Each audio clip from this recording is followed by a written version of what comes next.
Welcome to our webinar today. We will be talking about the quarterly EU economic update. It's going to be a post-pandemic recovery, and this event is organized by the European American Chamber of Commerce in collaboration with the EU delegation to the United States and with CEDO, the State International Development Organization. My name is Yvonne Bendinger-Rothschild. I'm the Executive Director of the EACC New York, and I will be your moderator for today's event. To make this program interactive, please do send us questions. I will submit them to our panel. Today's program will review the EU's latest economic forecast, and this one will include the recovery plan. So we will be able to record first effects of the program. Our speakers today include Ben Carliner. He's the senior economist of the EU delegation to the US, and where he covers US macroeconomics and with an emphasis on US monetary and fiscal policy, as well as transatlantic economic relations and financial markets. We will also be joined by Kristian Orsini. He's a counselor for economic and financial affairs, also at the delegation to the US. And Chris is in charge of US economic policy development, transatlantic economic relations, and as well as relations between the EU and multilateral financial institutions. Despite a rocky start of the vaccine rollout, Europe is now accelerating its growth, and the outlook forward is on an upward trend. So Ben, do you want to get us started and paint an overall picture of where we are and what are some of the indicators are that we can already register? Absolutely. Thanks very much for the kind introduction, Yvonne. And yes, as you pointed out, things are really looking up, and so we want to get into that. Just let me ask quickly, can everyone see my screen?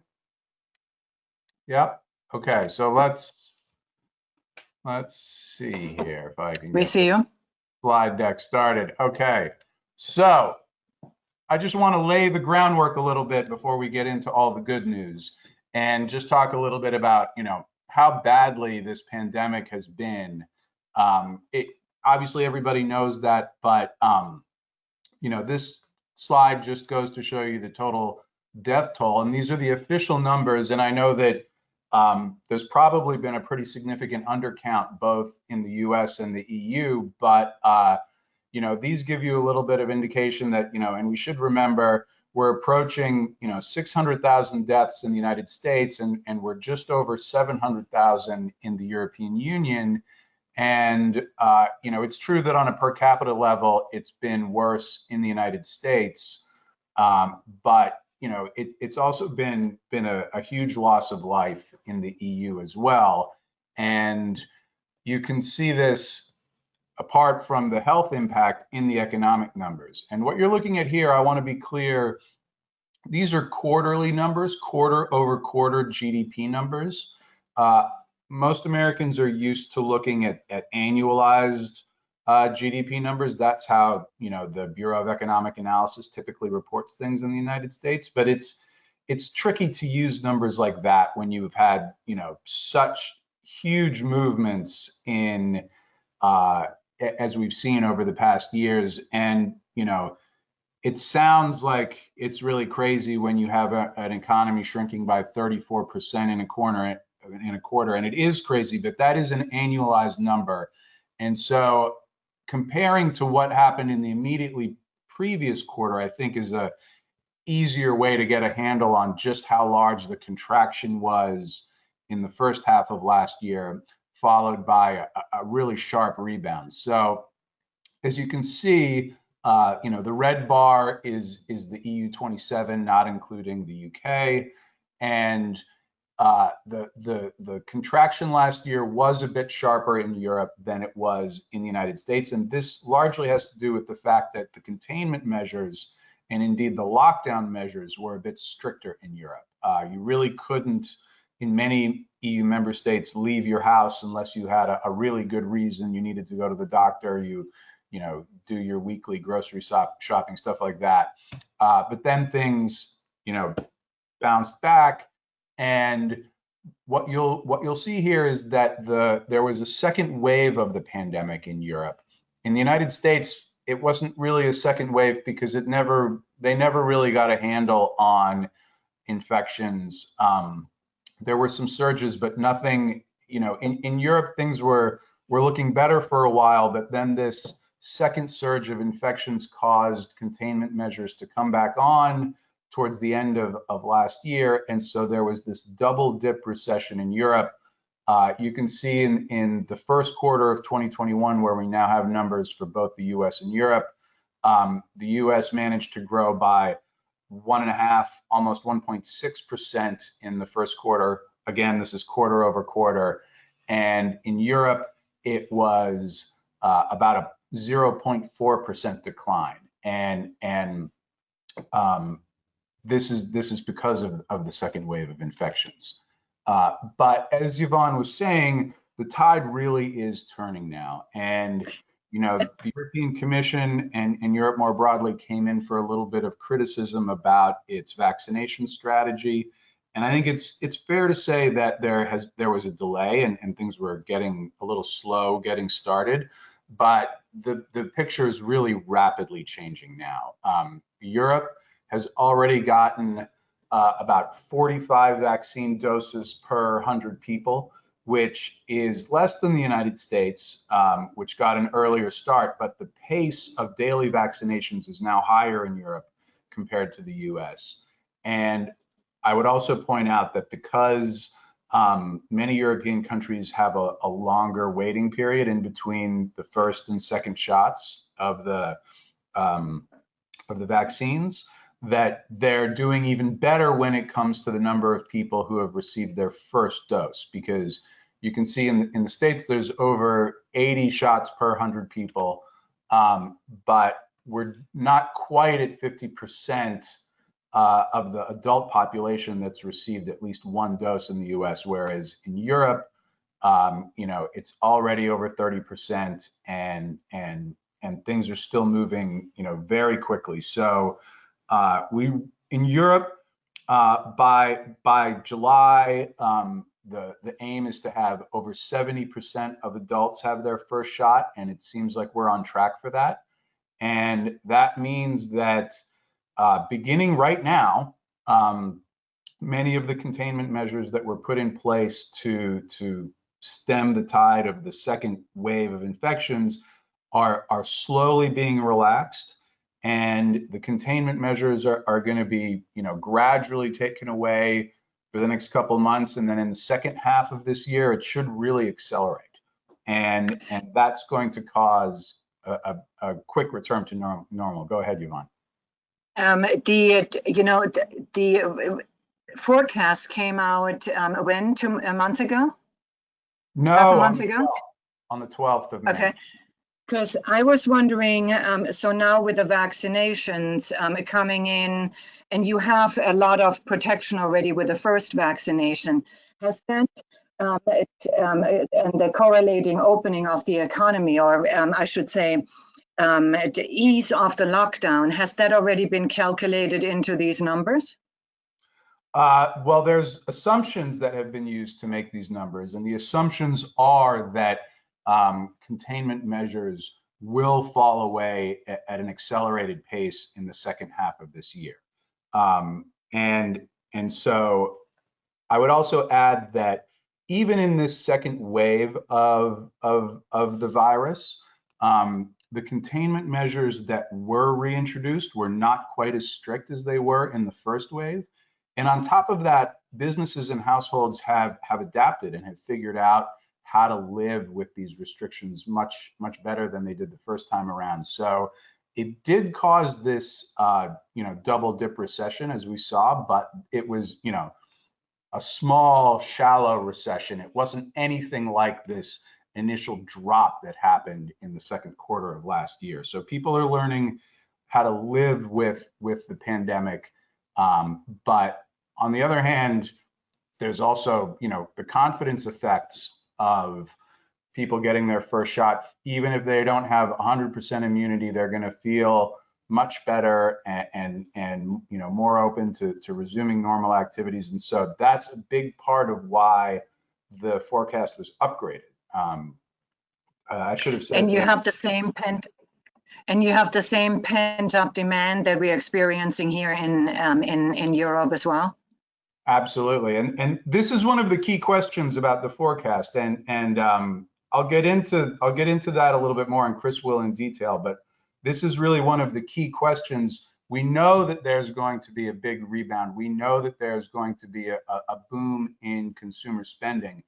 But if anything, I think that these forecast numbers are modest, and there's a fair amount of upside risk that things could turn out even better than we think, and for a number of reasons. And if it does, then we'll really be in a roaring 20s type situation. So let's get into some of the numbers. These, to be confusing, these are year-over-year numbers. They're not exactly annualized in the U.S. sense, but they're also not the quarterly numbers that I was showing you earlier. Anyway, on a year-over-year basis, last year the euro area contracted by 6.6%. It was a 6.1% fall in the EU, and this compares to, I believe it was 3.6% fall in the US. And now the forecast is calling for, as you can see, just over almost 4.5% growth this year and next in both the euro area and the EU. And there's a couple of key things that we're going to get into more detail shortly, but just to list a couple of them,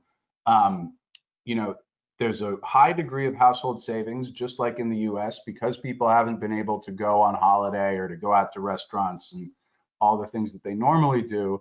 There's lots of pent-up savings, and as people feel comfortable with going out, they're going to go and spend this money, and how fast they do so will determine, how high growth rate is. But also, if they don't spend it all at once, that means the growth could go on for a little bit longer than otherwise.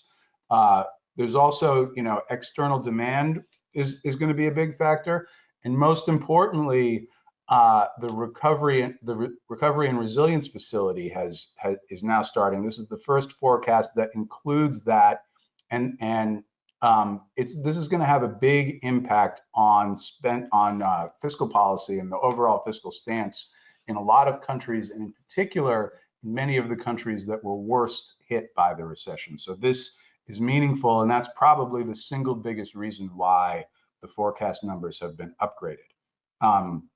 So here's the growth map. You can see, the darker the better, but many of the countries in the south on the Mediterranean that have really big tourist sectors were, on the one hand, the countries that took the hardest hit from the pandemic, but are also now going to have the strongest rebound. And one of the things that I think is important about this is that this is really a story of convergence. Not every member country was hit the same by the pandemic in terms of the economic downturn, but the recovery and resilience facility and the efforts that European institutions have taken to combat the ill effects of the economic downturn and to promote a sustainable recovery are really, doing a lot to make sure that the divergences we saw don't stick around,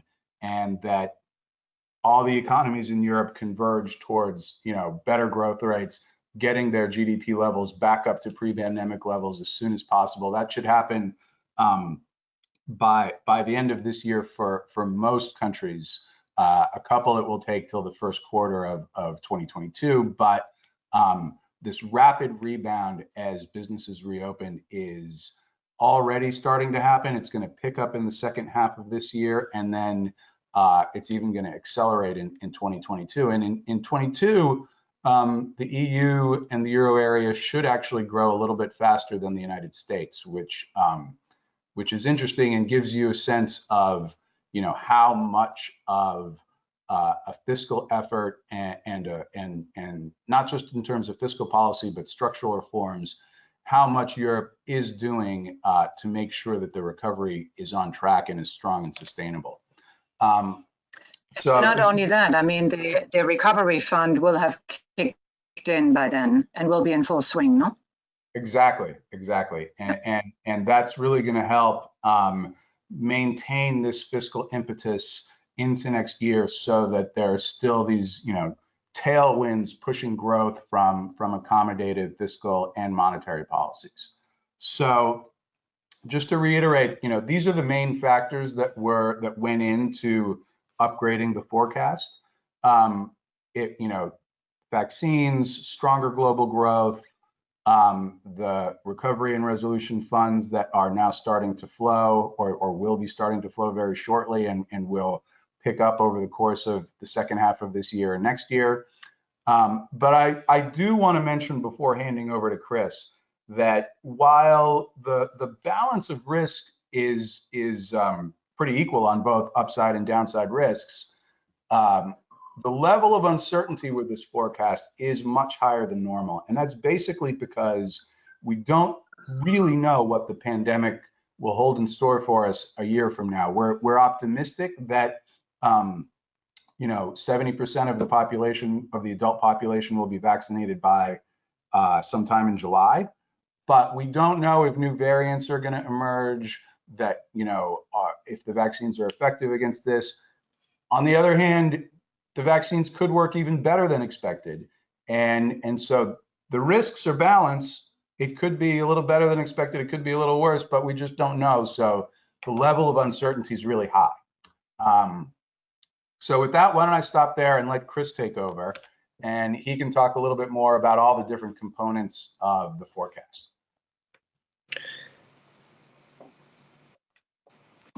Okay, guys, I hope you can hear me. Technology betrayed us today, so you cannot see me, but hopefully you can hear me all right.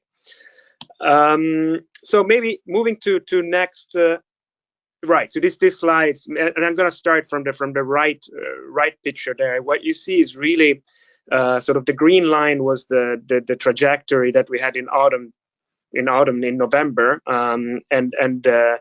and spring 21 is the one with the little diamonds, and just you see how this has been lifted in terms of real GDP.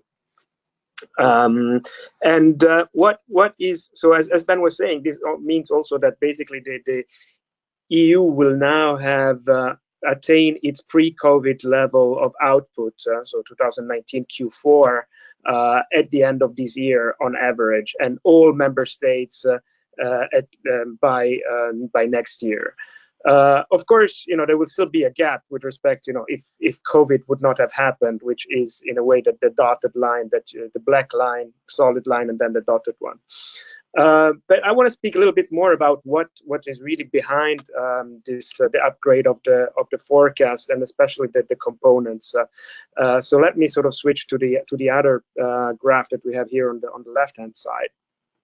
What you see is that consumption is really kicking in 2022. That will be in 2022, it will really be the main driver, and that is because as Ben was saying, I mean, for a chunk of this year, a lot of containment measures were still in place, and that really could not, that limited the capacity of households to consume. But also speaking a bit about this, asynchrony between the recovery in the rest of the world and the EU, what you see is that the external demand, and that is the sort of darker orange bit, which has detracted from growth in 19 and in 20, is going to be contributing to growth in 21. And finally, we see a big role of investment in both year 21 and 22, really higher than what we have had in most of the previous decades. So we are talking about a very fairly broad-based demand in 21 and in 22, but especially with a very strong consumption recovery in 2022. Now, moving to the next slide. Ben,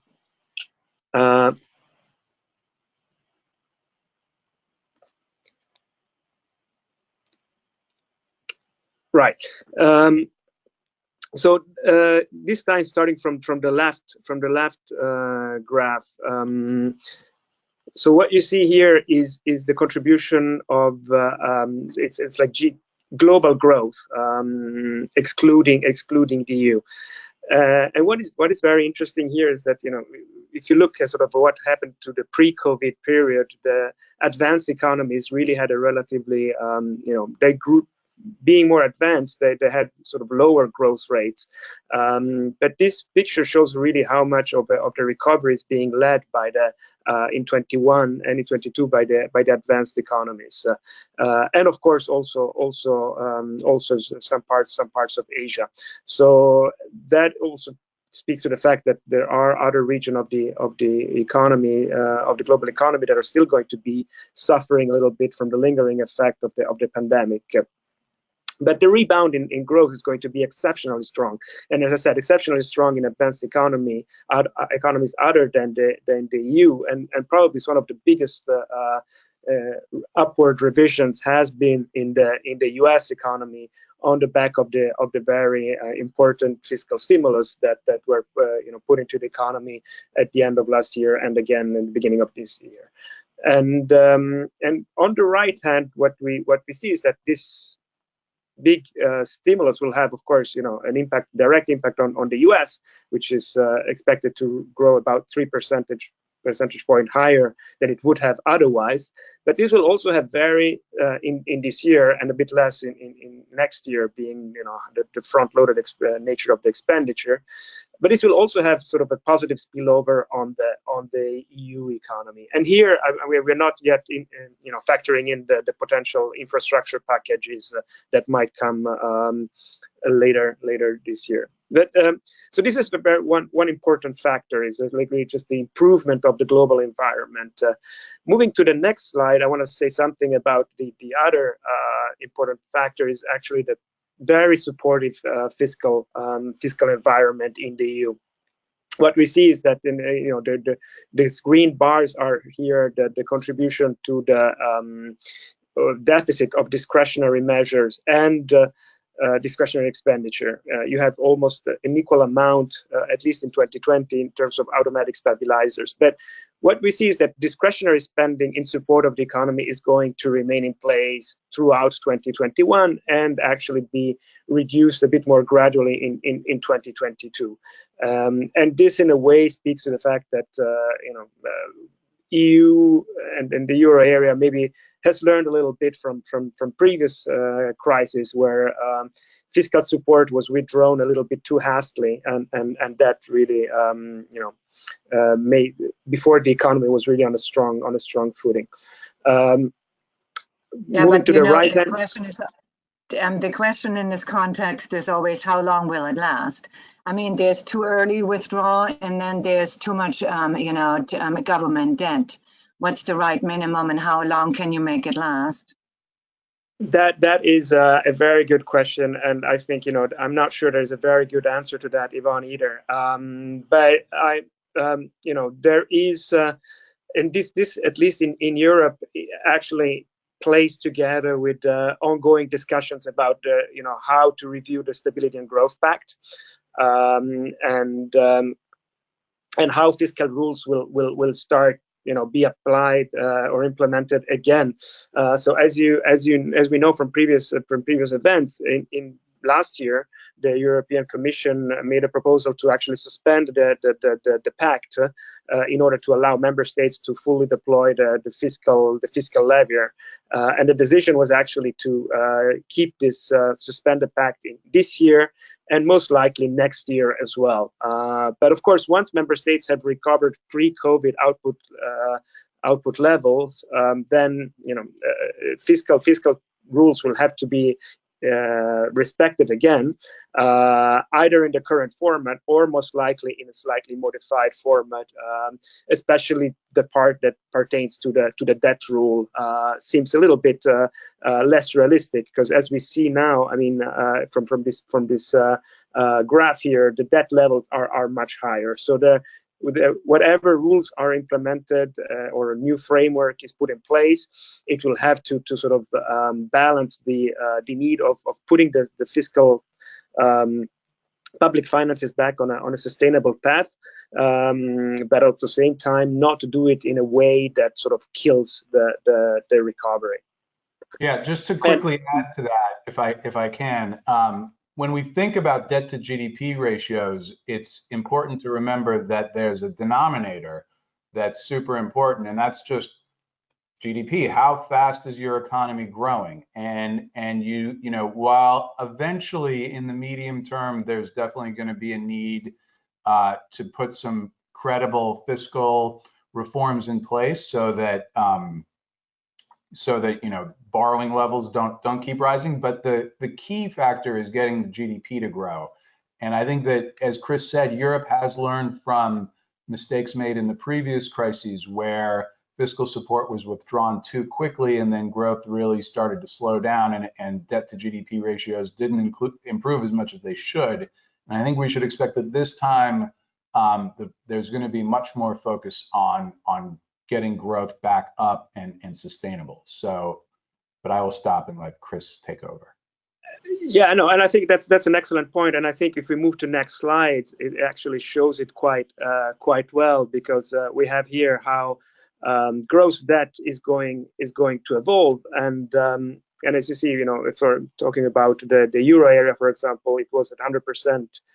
Last year, it's going to be 102.4% of GDP in 21, but then that is the peak value. It is actually going to decrease in 2022, despite the deficit actually still being, you know, 3.8, and that is really because the GDP, the sort of the denominator, is going to grow faster than the accumulation of new debt. And, you know, at one point, you know, that dynamic is going to stop. And then, of course, that means that the economy has sort of filled some of the output gap that it had before, and it would be a good time to start reining in public finances. And of course, you know, it's not just about reining in public finances. Also, the whole discussion, and I'll say a bit more about it, is also sort of as how to pivot, how to switch. Because what we have seen in 2020 and in 2021, most of the public expenditure has actually been, I mean, most of the increase in expenditure was in the form of transfers to households, transfers to enterprises, and that was just in order to bridge them over this the pandemic. But now we are entering a new phase, and I think this is a good transition to next slide, where you know, the recovery package, the recovery and resilience facility, is going to support member states into implementing expenditure that is much more transformative. And here, okay, on the left hand side, you still have the evolution of the general government balance, and you see that 2022 is going to be a year in which, at least at under current projections, deficit will be put back under control, or will start at least that path of retrenchment. But as that happens, we also have that the expenditure financed by the Recovery and Resilience Facility is going to really kick into gears. And as you know, Chris, sure, do you want to get at this point a little bit more into detail of how the rescue package actually works on the ground, or do we want to keep that for later? I think maybe this is a good time for doing this. We don't have any specific slide related to that, and maybe, you know, maybe just starting with the terminology, because this is not much about rescue. I would say, you know, this is really about recovery and resilience. If you want sort of the first phase of what happened during 2020, it's so really. Member states were at the front line of that. Member states were at the front line with their automatic stabilizers, with national budgets. And as I said, sort of this was really just providing relief. So I like to think this in terms of 3 R's, relief, recovery, and resilience. So the first R was really what happened in 2020, and we had the short work schemes, which I'm going to talk about a little bit more about later, all sort of social transfers, but also subsidies to enterprises. These were just trying to make sure that the damage to the economy was as limited as possible, as some sectors of the economy were put in the deep freeze for almost a year. The recovery is like, trying to resuscitate that thing, but the resilience is really just about building an EU economy which is much different from the one that we had before, in terms of being more sustainable from a green point of view, but also more accelerate the digital transition, and also being more equitable across the board. So the way this works is that this funding is coming from the EU, which is borrowing on the markets and transferring grants and loans to member states. More is going to those member states who have been mostly affected to invest. It's going to really support investment into the economy. Not current expenditure, investment. I would like to stress that point, so that you will have an impact in terms of demand, of course, and economic activity, but even more important potentially is the fact that this is going to lift potential growth for the future, especially because the European Commission and the whole philosophy of the package is that this investment has to be accompanied by structural reforms. And that is probably going to affect the slide that you had, the growth map. It will. I mean, I would think that this might boost the numbers even more, because it's really beyond, the rescue. Restaurants coming back, et cetera. That's kind of like yesterday's. I mean, I don't want to say yesterday news. I don't want to be callous about it, but. Once the recovery package really kicks in, this will be a whole new ball game. I mean, it's a reform package to enable the member states to boost their economies once and for all going forward. That is really sort of the bet that was taken here by the EU authorities, was to try to combine the recovery with investment, or stimulate the recovery with investment that is as transformative as possible, because we know that looking beyond COVID, looking beyond the pandemics, we still have these major challenges. I mean, Europe lagging behind in digital sector, and the very ambitious climate targets in terms of decarbonization. And the idea was like, okay, now there is this opportunity. We can put in a lot of investment into the economy, but let's use this investment to really also tackle these transitions that are ahead of us, and at the same time, also in a way ask member states to really be a bit more, how would I say, courageous in tackling some of these reforms that have been lacking for a long time. Right, so that is sort of the bet. So in a way, what we have here is, of course, is the immediate impact over the next 2 years. So that's the forecast horizon is always 2 years. But of course, that sort of the more long-term impact of this package will be in hopefully lifting the growth potential, which has been stagnant over the past decades. And just to be clear, a quick technical point on the forecast is that this forecast it does incorporate the recovery and resilience facility, but really on the expenditure side more than the structural reforms. These numbers reflect the investments that are going in. There's going to be a lot of infrastructure investment, a lot on the green and digital transition. So in that regards, it's much more akin, for an American audience, to what the Biden infrastructure proposals are, as opposed to the stimulus that was already passed in March with direct checks to households. This money is for investing in new technologies and infrastructure. And then the supply side reforms, as Chris was saying, they're not really reflected in these numbers yet. So it will take a little while to see, what sort of labor market, judicial sector reforms that can really improve the supply side of the economy. But in the medium to longer term, these have the possibility of kickstarting, higher growth and higher potential growth.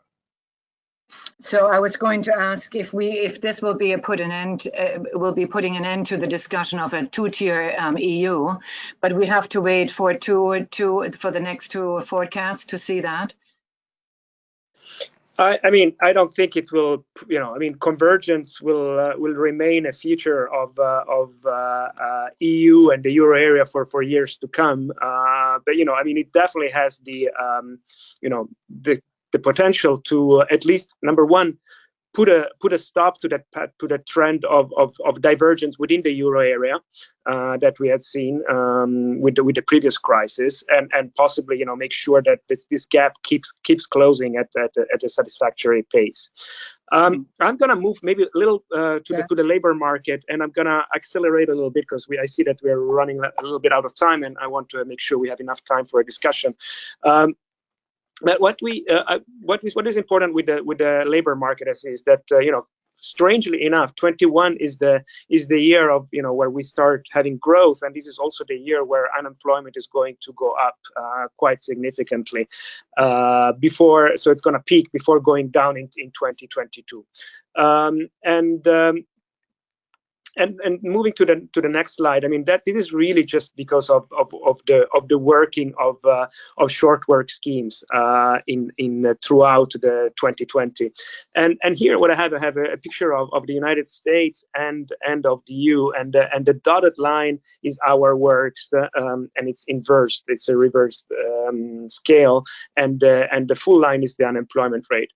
And what I wanted to show is that in general, these two move in opposite directions, and the more the hours works are reduced, the higher the unemployment rate increase. But what we had in this, especially in the EU, was that compared to the huge drop in hours worked, the increase in the unemployment rate was relatively mild, and that is because all these short work schemes, the Kurzarbeit is the most famous in the US, but actually almost all member states have different versions thereof. Were able to maintain people in employment despite the fact that they were not working. As we are, of course, entering now into the recovery phase, a lot of these instruments are going to be wound down in order to actually allow the reallocation to take place. So there will be some increase in unemployment because these schemes will not operate fully, but also because some of the people who sort of withdrew from the labor market and could not look for jobs and therefore were not counted as unemployment are going to start will be accounted as unemployed again. But employment expectations, I think, are very much on the rise. So despite the temporary increase in unemployment, there's going to be some employment creation in the second half of this year, and then we really expect the unemployment rate to start decrease again in 2022. And again, I think it would be interesting to just keep in mind, the evolution that we had here, with respect to the fairly substantial increase in unemployment that happened instead during the great financial crisis in 2008. Really, this time around, the EU member states, I would say, also supported by the EU, were able to deploy this instrument quite fast, and that was fairly successful in limiting the scarring effect on the labor market. Turning to inflation, I think this is next slide. We have here, very much of a similar story, although at different level to what is happening in the US. Very sharp reduction in prices in 2020, 2021. We see, very sharp deceleration of inflation, I should say, in 2021, but with actually some prices even falling in some areas. 2021 will see a big surge in inflation, but still remaining under the 2% target, and that is a combination of some of these supply constraints and base effect, the fact that we had a very sharp deceleration the previous year, and then in 2022 is just going to recover to a relatively subdued path and still below target, which probably implies that monetary policy will continue to be fairly supportive also through 2022 and onwards. And I think this is a good moment to close this presentation. I'm not going to go through all of these points, but I think you can have them here as a background as we move to the discussion, Yvonne. Yeah, I mean, we have one comment from the audience taking offense with our Roaring Twenties analogy. I'm reading the Roaring Twenties were out of control without regulations like Glass-Steagall in place, leading to the 1920 crash of the Great Depression. How is this analogy desirable long term, and how might this one be different? Yeah. Go ahead, Ben. I think we were taking this a little bit tongue in cheek, and we have regulation in place. I was actually going to ask you about that. We have the stability mechanism and other, regulation coming down the pipeline. I don't know if you wanted to get, into that a little bit. Well, we can cover that too. But before we get to regulations, I just want to say that, yes.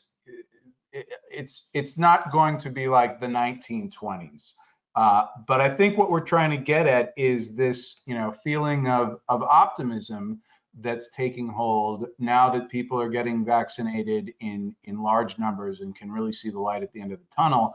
And the forecast numbers that we've got here are really quite solid.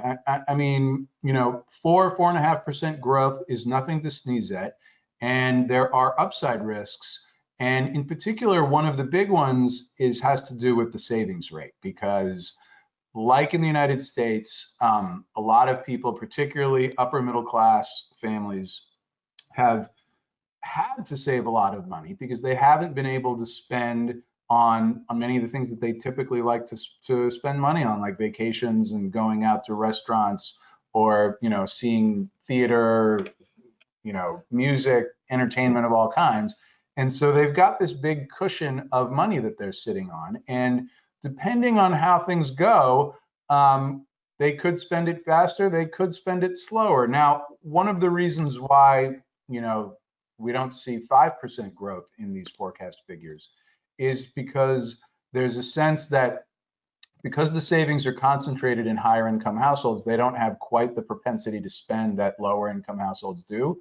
But also just that all this uncertainty, it takes a while for fear and concerns to go away. And I think that even once people are vaccinated, both in Europe and in the United States, it's going to take a little while for things really to get back to normal and for people to feel comfortable doing all the things that they did before. So this is a big question mark, how quickly the savings get spent. And then, turning to your questions about regulations, I think that one of the risks that is mentioned in the forecast has to do with the United States, because on the one hand, there's been talk about, does Europe need to do more given the size of the fiscal deficits that the US is running? And I think hopefully it's clear from this presentation that Europe has been doing a lot and is continuing to do a lot and won't take the punch bowl away too soon before the party really gets going. But one of the concerns is that financial markets in the US get a little worried about how much money the US government is spending, which could cause a spike in treasury bond yields. And if that happened, that would be destabilizing partly to European financial markets, but more so to many emerging economies around the world. And if you saw, some sort of financial crisis in emerging markets that was triggered by rising US rates, that would dampen demand for European exports and have various knock-on effects. So that's something that people worry about. But Europe, like the US, the banks came into this pretty well capitalized, and There's been a lot of support for, firms. I mean, bankruptcies actually went down last year because of all the aid that was being provided, both in monetary terms, but also in terms of regulatory forbearance. And so this is another question that we'll have to think about going forward is, we won't really see which companies are in trouble and aren't viable in the longer run until some of these supports are removed. And that could have an important impact. We'll see. Yeah. Chris, do you want to chime in on that, or? No, I think Ben covered it up. I mean, Ben obviously keeps saying about there are upside risks, there are also downside risks. I think what is important is there are the tails to this outlook are very big in a way, both upside and downside, right? So and that is basically reflects this high level of uncertainty. But yes, just just say something about the roaring 20s. We were referring specifically to sort of some of the exuberance in and the optimism that prevailed during that period. I also think that as there has been learning from the previous crisis, from the great financial crisis, there's also been learning from what happened in crisis even before that. And I mean, in general, I think public should give credit to both in the US, in the EU, but in general, advanced economies and also emerging economies, how the amazing job that was done really throughout this pandemic in both of in providing that fiscal support, that monetary support, how quickly that packages were defined and designed and implemented, and of course on the also the exceptional measures that were done in supporting the research, etc. So I think this really shows that government is part of the solution, can be part of the solution, not part of the problem. And I think that is also a very important message to have when as we look back about over these past 2 years. Yeah, I mean, just to add to that, I'm for. The three of us came up with this topic with the Roaring 20s. I actually think that there are always uncertainties. But what makes me very positive about the future, near term and long term, is really the innovation that came out of it, and the willingness to innovate, the willingness to do things differently on the corporate side and the government. People really, it was. I guess once you have your back against the wall, people are much more willing to try something new because behind you is just a wall and not much more. But and that combined with some of the initiatives in the US around digitalization, what's happening in Europe in that space is really something that makes me very, very positive. And I mean, we don't want to forget the ones who weren't able to save. And make sure that we're bringing everybody back under that large umbrella.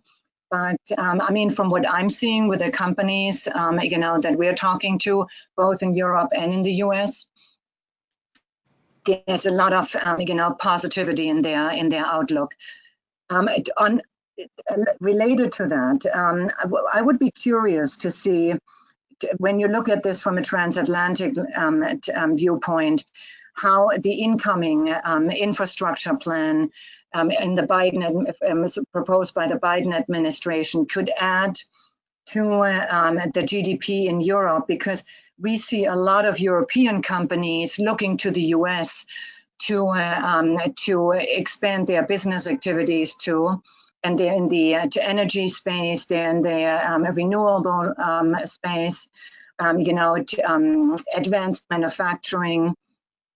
This will have the spending in the U.S. will have an effect on Europe as well. We'll give it another lift, and maybe the other way around, make it both directions.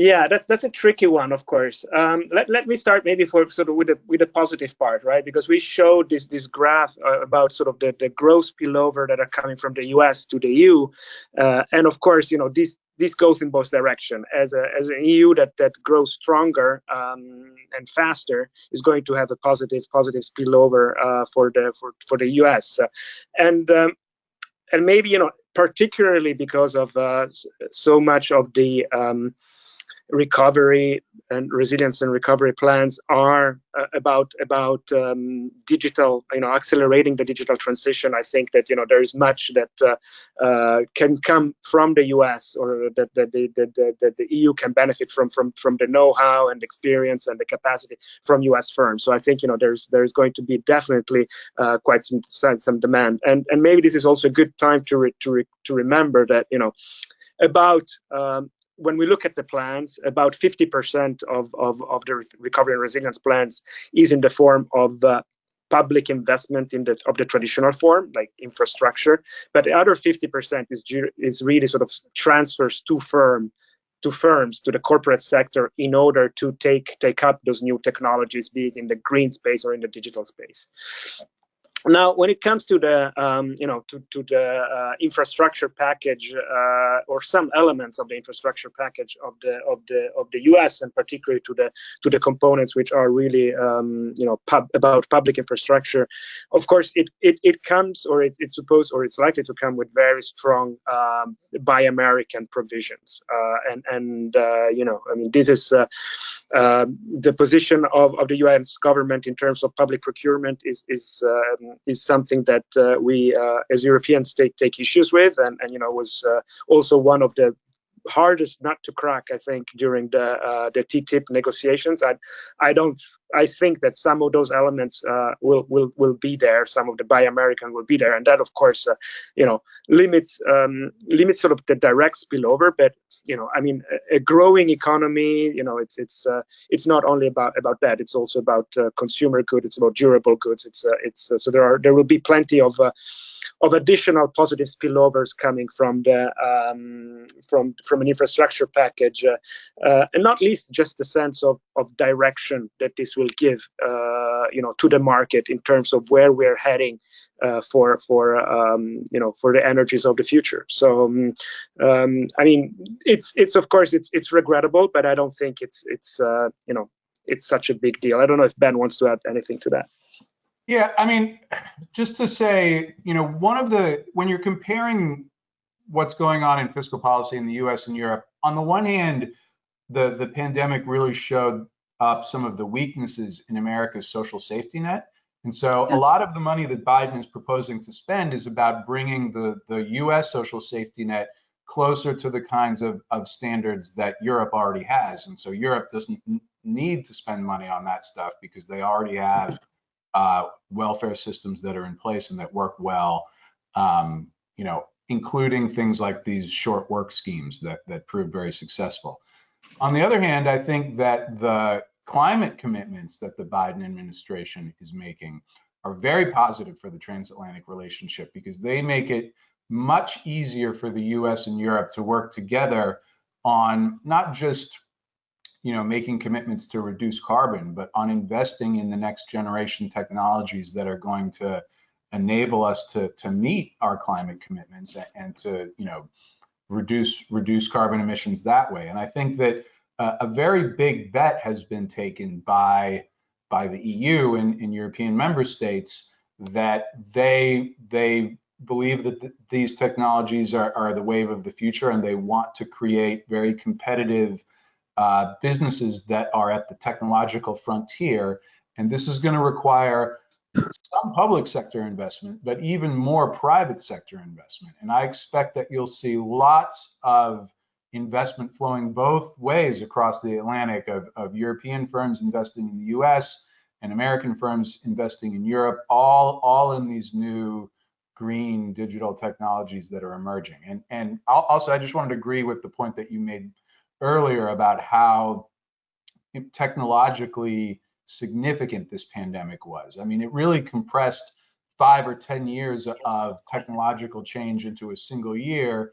And on top of that, it's amazing if you think about it, that we created these vaccines and have distributed, over 1 billion doses around the world already basically within a year of this thing happening. That's something we shouldn't lose sight of how impressive that achievement is.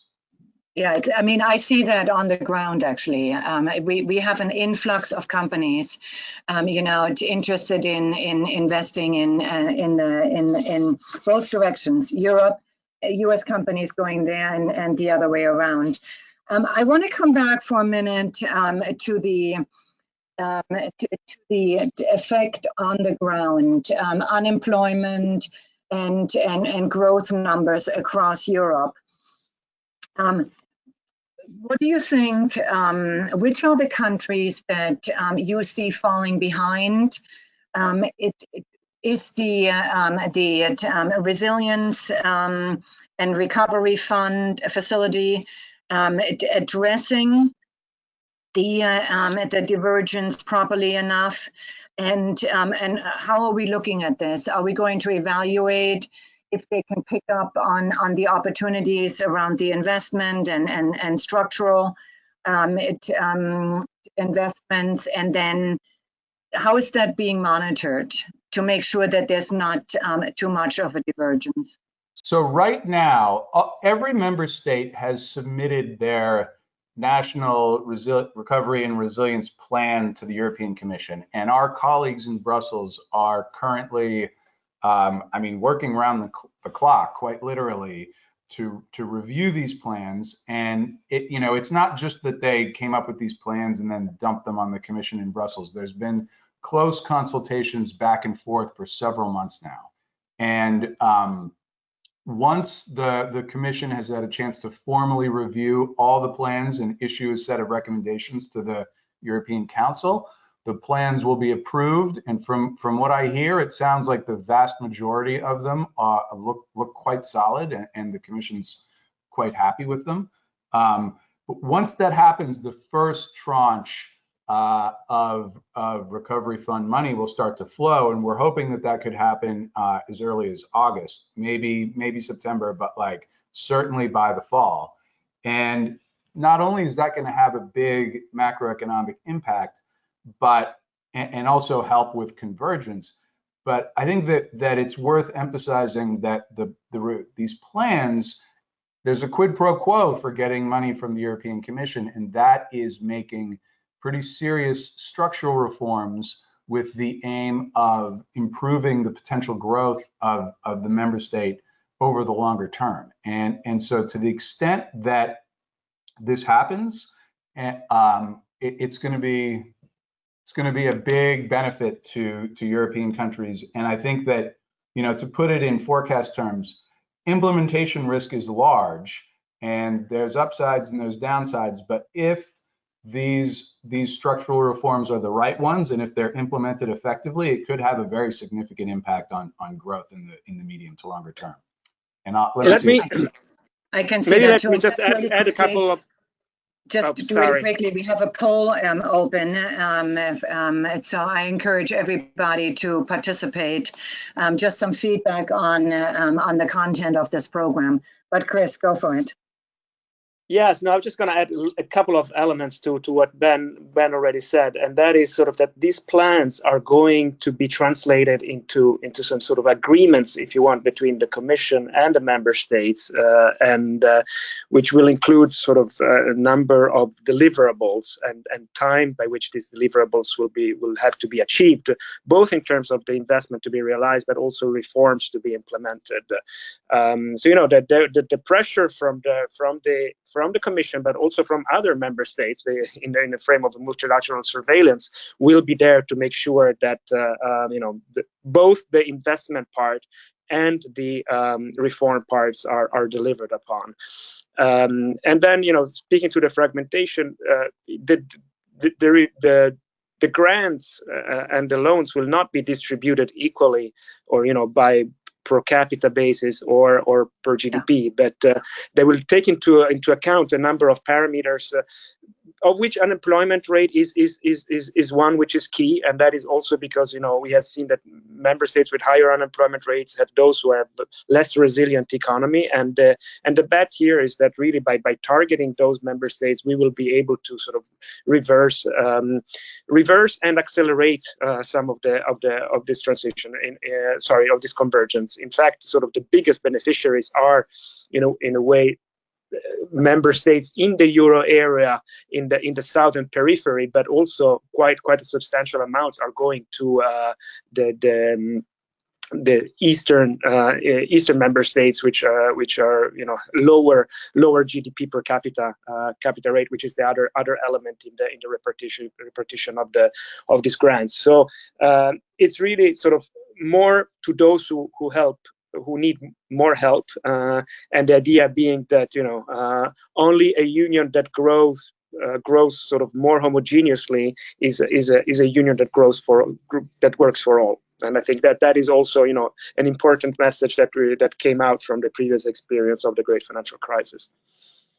And not only that, I would like that to be the last word, but I think it's also, I was quite impressed by the fact that this money has been made available and that we had full agreement from all member states to make that funding available for this effort.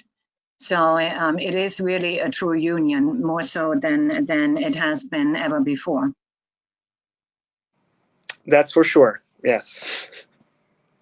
So with that, I'm looking at the time. I think we covered a lot of topics. And with that, I would like to thank both of you, Ben and Chris, for a very interesting discussion.